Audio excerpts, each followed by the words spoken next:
And now our third speaker for this afternoon is Mathieu Barthet. Welcome, Mathieu. Mathieu is a lecturer in digital media at Queen Mary University of London. He holds a PhD in acoustics, signal processing and computer science applied to music from Université Aix-Marseille II and CNRS LMA. And he's the author of a very wide variety and number of academic publications in the fields of music information retrieval, new interfaces for musical expression, and music perception.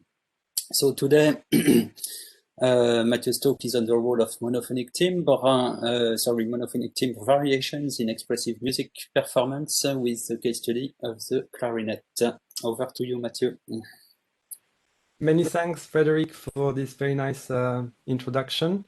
So I'm Mathieu Barthet, and today I will talk about research which I conducted during my PhD in a galaxy far away a long time ago in Marseille on the role of timbre variations in expressive music performance, looking at the clarinet in particular. And I'm now a senior lecturer in digital media at Queen Mary University of London, and I conduct research with the Center for Digital Music. So today I'll briefly introduce timbre, but I believe that in this conference, most of you are already familiar with the notion, especially in the context of expressive music performance. And then I'll review a couple of studies I've conducted linked to the effect of control parameters of performers on timbre, the relation between a performer's musical intention and timbre variations, and the effects of these in listeners before giving some concluding remarks. So we're not going to talk about timbre, which is used to refer to wood. And as you probably know, it's also used as a warning that a tree is being cut down in a forest. We're going to talk about timbre in a musical sense. As you probably know as well, timbre is still defined by an anti-definition, by what it is not, but in a general sense is this attribute of auditory sensation with which we can discriminate different sounds of otherwise similar pitch, loudness, and loudness. And some research has shown that timbre depends on the frequency spectrum, but also on sound pressure levels and temporal characteristics of the sound. Boulez referred to it as a strange and multiple parameter. But after all, why study timbre? Why is it interesting? And there's been an increased interest since the start of the 20th century from both musicians and scientists into the study of timbre. Musicians, on the one hand, to develop new ways to compose music. Here on the screen, you can see a contemporary score where it's not really about the organization of pitches through time, but perhaps more about textures and their evolutions over time.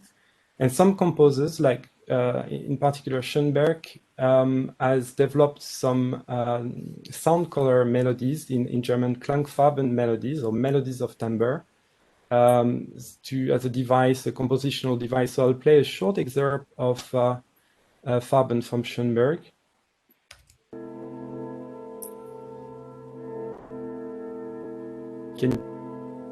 Yeah, thank you.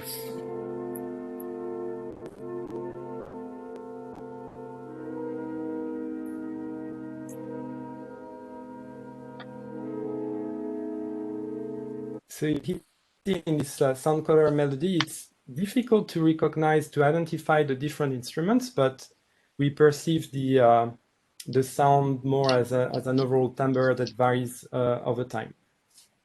So I said also scientists are obviously interested in studying timbre for different reasons, better understanding perception and cognition, but also to improve sound synthesis models and the classification of sounds using what can be called a machine listening approach or a music information retrieval approach. And in my case, I was particularly interested in the role of timbre in expressive music performance. So I'd like to present the two different facets of timbre, which were referred to as timbre identity and timbre quality by Marozo and colleagues. And these two different facets relate to our different listening modes. One which is causal, and whereas listener we try to find information about the source of a sound, and the other one, the reduced listening mode, where we focus more on the consequence and the sonic properties of sounds. Related to the timbre identity, as we've just seen with the wonderful studies of Claudia, the timbre can refer to the identity of the instrument, timbre of the flute, of the clarinet, of the violin, for instance.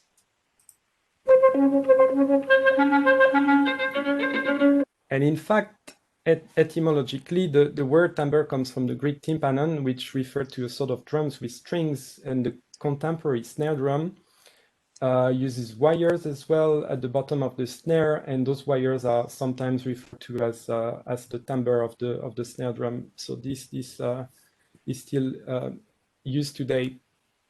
Beyond the instrument, we refer to the timbre of a performer as well, the timbre of Coltrane, for instance.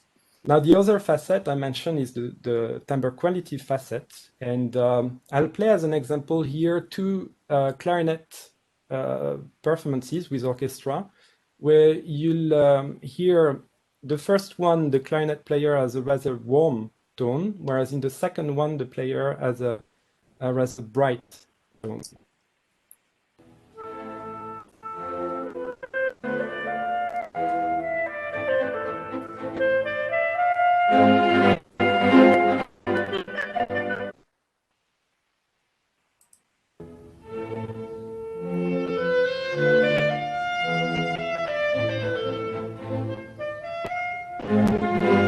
So here, of course, there are differences, slight differences of pitches as well and timing, but I hope you were able to hear that the tone of the clarinet player, the two clarinet players were very different.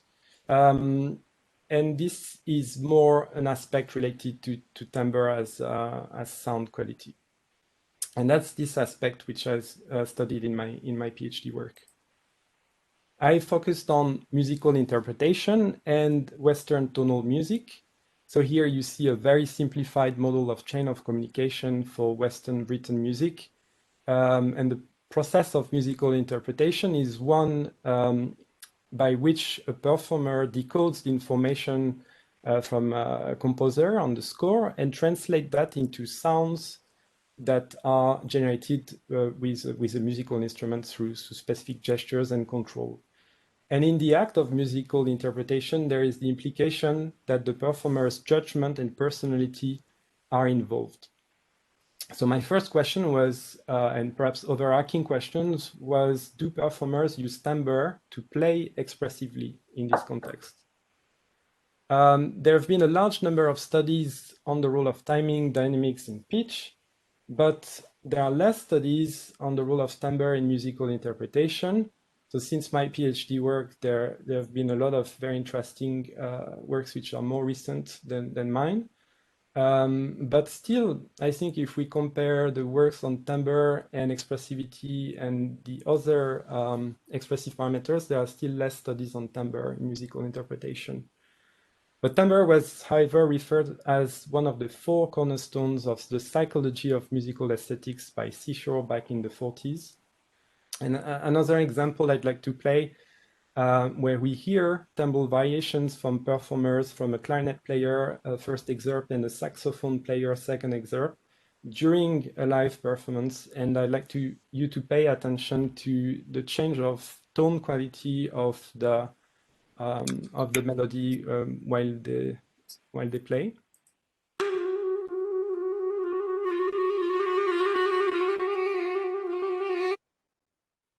And a jazz example.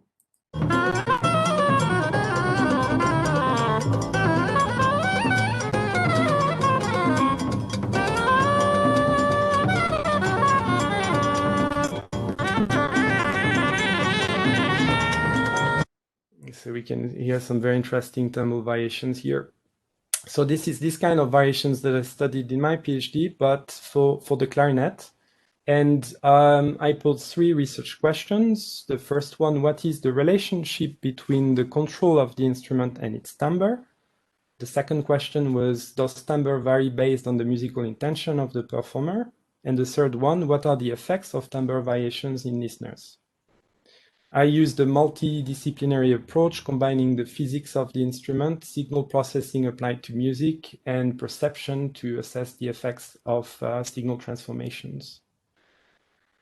And also relied on a methodology to study timbre, which was developed initially in the 70s, and was later refined, which consists in starting with a dissimilarity test to ask listeners to judge dissimilarities between different timbres, and then applying statistical methods to find a compact representation of these dissimilarities into a multi-dimensional space. As you can see on the right, this is an example of timbre space for orchestral instruments. And then once we have this representation, we can try to find acoustical correlates of the dimensions. So this is a very useful methodology. And I've applied that to the clarinet. Initially in my work at the time, there were not a lot of toolboxes out there to extract timbre features. So I developed my own MATLAB timbre toolbox. And with that, I was able to extract temporal descriptors, but also spectral temporal descriptors, and harmonic spectral temporal descriptors. There are other toolboxes, SciSound, Mir Toolbox, VAMP plugins, the Timbre Toolbox, that probably do similar things. Although sometimes the definition of the features and the way they're implemented also act on the actual numerical representation you obtained. So there might be differences for the same descriptor between those toolboxes. So the first study I conducted was to look at, as I mentioned, the relationship between the control of the instrument, the clarinet, and the timbre. And for that, I used physics-based synthesis, a model developed by Philippe Guillemin, which let me generate in a systematic way clarinet tones, so isolated notes, for specific control parameters. And I looked at two main control parameters, the mouth pressure, gamma, here, and the opening of the reed canal, zeta, which is correlated to the amount of pressure a player's lip, through his lip, put on the reed on the mouthpiece. So that's a simplification of the mouthpiece of a clarinet, pressure and opening here of the reed canal. And I generated a number of clarinet timbres synthetically like that, and measured the effect on the spectral centroid here and the odd-even harmonic ratio here. We can see some really interesting patterns emerging. When gamma, the mouth pressure, and zeta increase, there is a general increase of the spectral centroid, and that discriminates what sounds that are rather dull with a long attack from sounds that are rather bright and piercing, perhaps. And this pattern occurs for different starting parameter of these control parameters. So we really see those shapes appearing. Now, when we look at natural sound, that's this spectrogram related to a long crescendo. And here we see the evolution of the spectral centroid over time. We see a similar kind of increase over time. So I'll play part of that.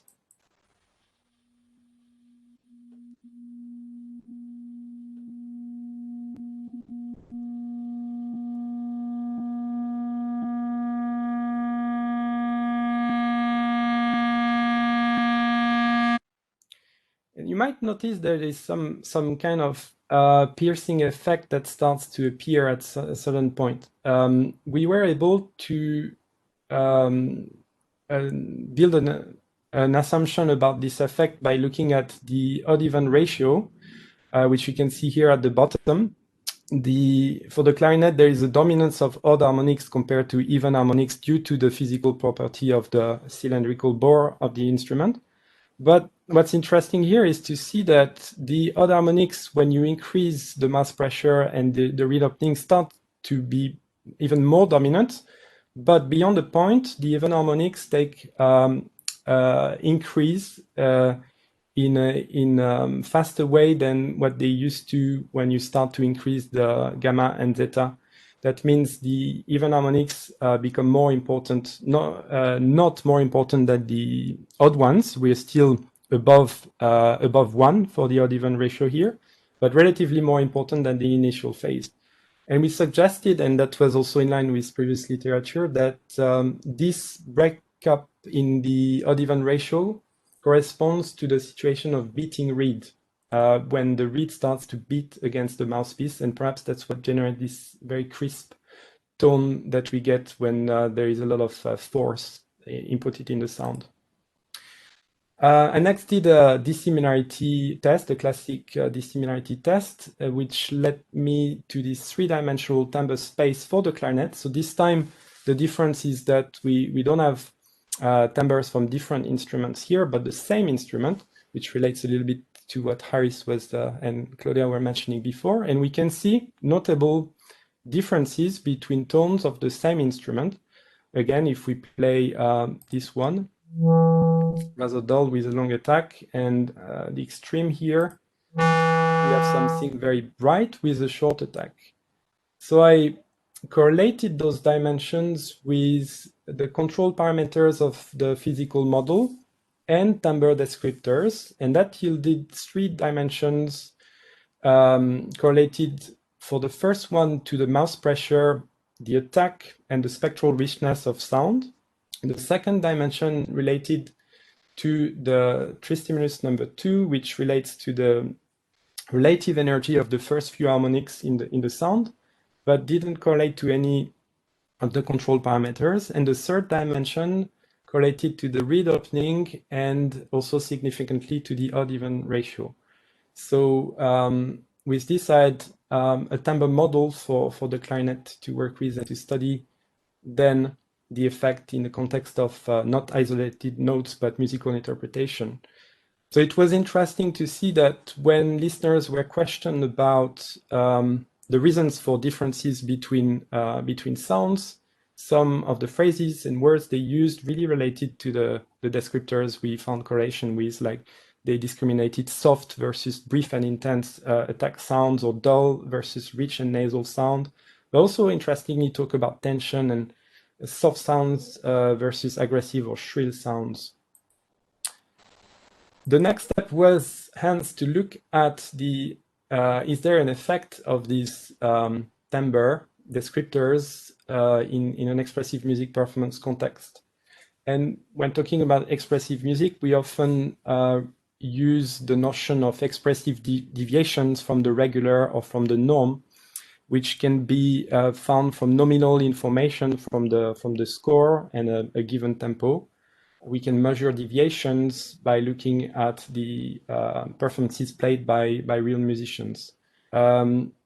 Now for timbre, one of the issues is that there are no direct timbre notations on the score. So how do we compare it from a norm? Well, what I used is to compare relative differences between mechanical performances, or played without particular expression in a neutral way, if you want, with expressive performances where the performer played in an expressive way. And music being a time-based process, I looked at the temporal variations of timbre quality, not timbre in a timbre identity sense, over time, and to see if there were differences between mechanical and expressive performances. So I recorded a number of clarinet performances with a professional clarinet player in an anechoic chamber, focusing on the Western tonal music, and namely for 2 different musical excerpts from Bach and Mozart, 20 mechanical performances and 20 expressive performances. And in the following slides, you will see the comparison of mechanical and expressive performances. So the expressive ones are in red and the mechanical ones in blue for different descriptors, starting with the fundamental frequency.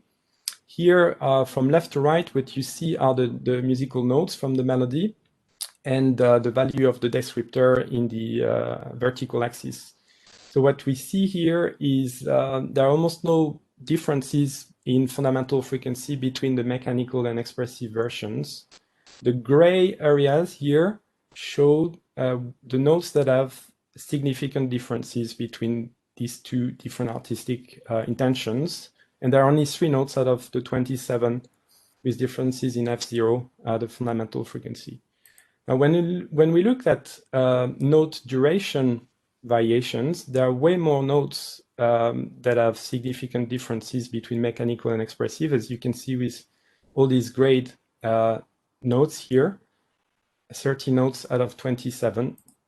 And the same for the root mean square envelope, which relates to the dynamics of the note. There are also a lot of differences between mechanical and expressive. But when we look at timbre as well, we see that there are significant differences for some timbre descriptors. Here, the attack time, there are 6 notes with significant differences in attack time.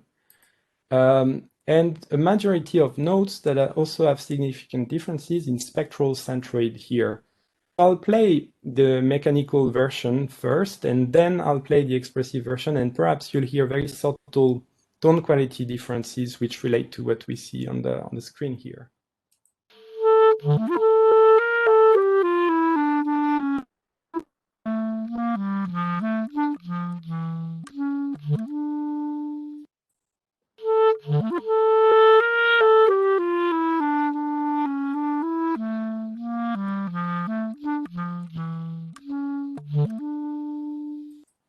Right, so you might have been able to perceive those subtle timbre variations that are significantly different from between the two sets of performances. The same for the odd-even ratio. So those results really showed that, in the same sense that there was systematic timing and dynamics expressive patterns, there seems to be also timbre feature variations that are systematic.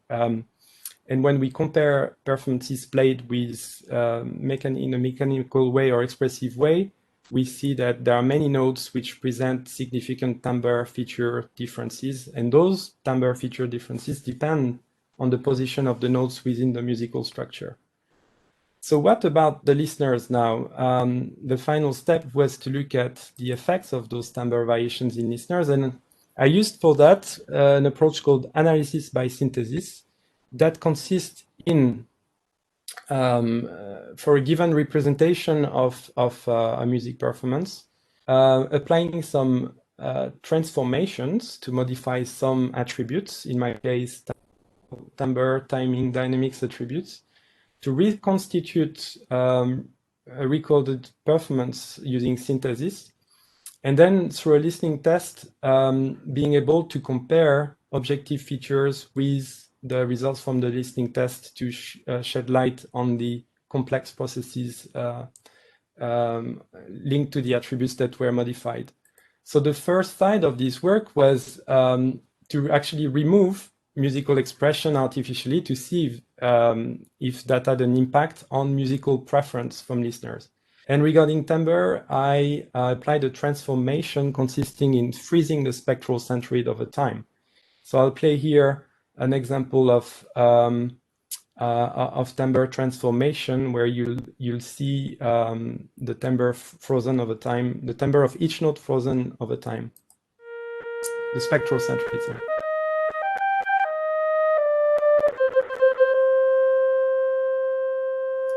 Whereas the initial performance sounds like that.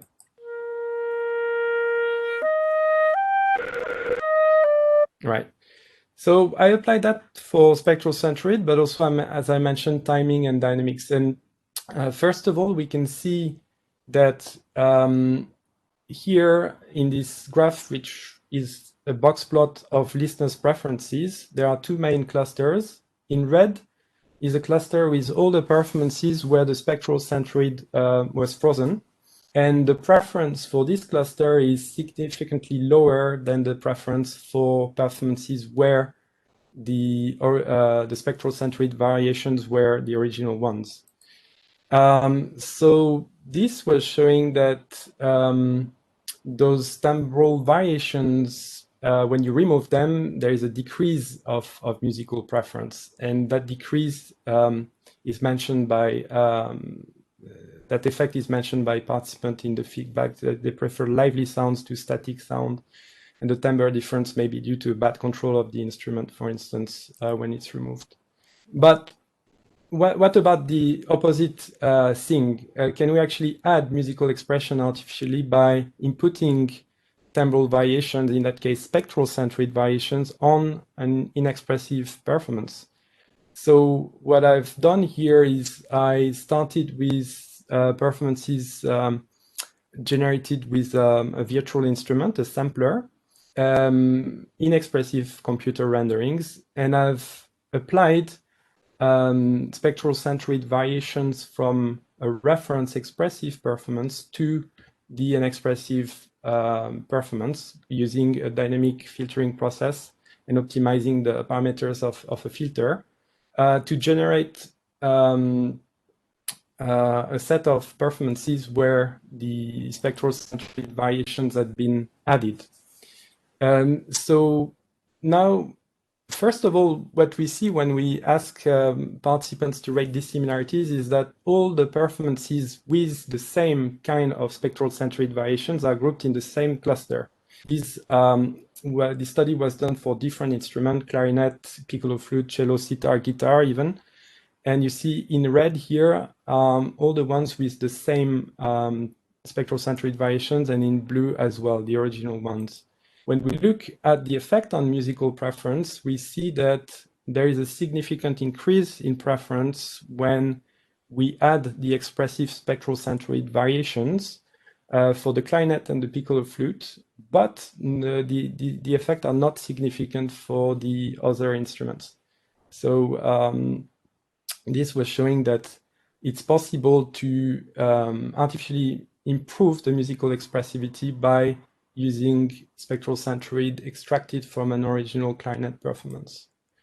So what we've seen here is that performances that have similar spectral centroid variations and timing pitch dynamics are judged similar, and that when we add spectral centroid expressive variations, we can increase the musical preference for the wind instruments, but that effect doesn't work well for plucked instruments like guitar and sitars, for instance. And probably we break the timbre identity relationship when we applied spectral centroid variations from a wind instrument to a plucked instrument.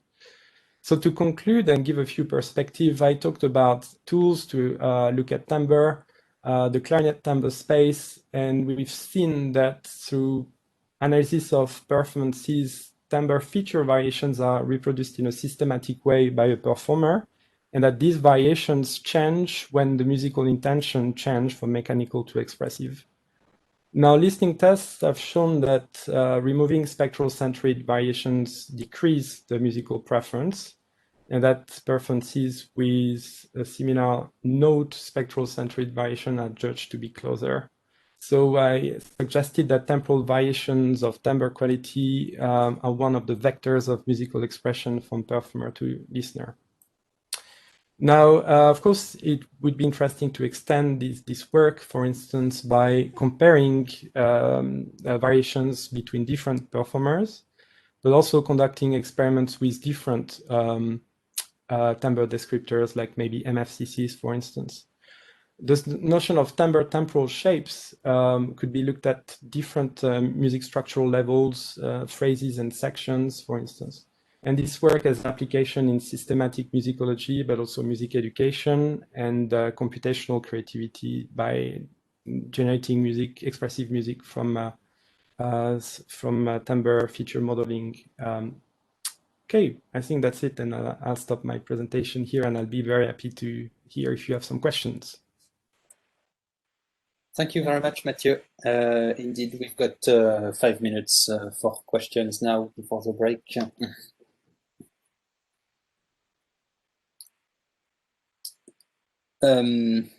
Yeah, Marco, please. Yes, thank you. I have a question. I mean, it's very clear and very inspiring what you wrote, but I have a question about why, if you are experimenting with the expressivity of versus mechanical characteristics of a music composition, you choose a repertoire that has nothing to do with or little to do with the clarinet. Bach is a transcription. On Mozart, the clarinet had just started to exist. instead of using something typically clarinet also expressive passages, I don't know, from Brahms, Richard Strauss, or whatever it is, I mean, late romantic music. Because I think the difference then could have been much stronger between a mechanical and a musical. So that's thanks for the question. It's very interesting, and that reminds me of the whole process of this corpus selection, which was really done in tight collaboration with Claude Crozier, who is an international world-renowned performer and professor at the Conservatoire National de Région in Marseille. Essentially, I was working with him, and he proposed those two pieces that he had been working on. At least one of them, he had recorded that with an orchestra, so he knew those pieces well. And I think the choice was heavily influenced by what the clarinet player was interested in playing and what he suggested. Now, Mozart was very interested by the clarinet for its timbre. Of course, the Barthet suite, the adaptation for clarinet, that's a little bit more odd, perhaps, indeed. But I think, yeah, these are choices that were made with the musician, if you see what I mean. Yes, thank you very much. Thank you, Marco. And Claudia had a question. Yeah, thanks, Mathieu, for this series of nice studies. My question is about variations of spectral centroid. It was not clear to me how exactly, or maybe I missed something, because obviously the spectral centroid varies from note to note. So was it a variation within a note, or was it over the course of the experiment? Yes. Sorry if I rushed a bit the presentation. Essentially, yes, it's the former. It's the spectral centroid variation within notes. Okay, because at the beginning, your examples were more over the course of the excerpt, where the jazz saxophone we could hear the sound. I can see that that's confusing in the presentation. Yes. Yeah. These were examples, that comes from things I listened to. But in those studies, I really focused at the note level. Okay. So when I talked about spectral centroid variations, it was within the note. Okay, that makes sense. Thanks. And I can't remember if it's what I've done in the graphs I've shown, but I tried also to normalize the spectral centroid with the fundamental frequency. That was my other question. Okay. Yeah, so I can't remember if in the graphs I've shown if it was the normalized spectral centroid by fundamental frequency or the one. No, probably not, because I was comparing expressive and mechanical. Yeah. So in both cases, the influence of the fundamental frequency would be there. Yeah, indeed. Yes. Doesn't really matter here, but yeah. Okay.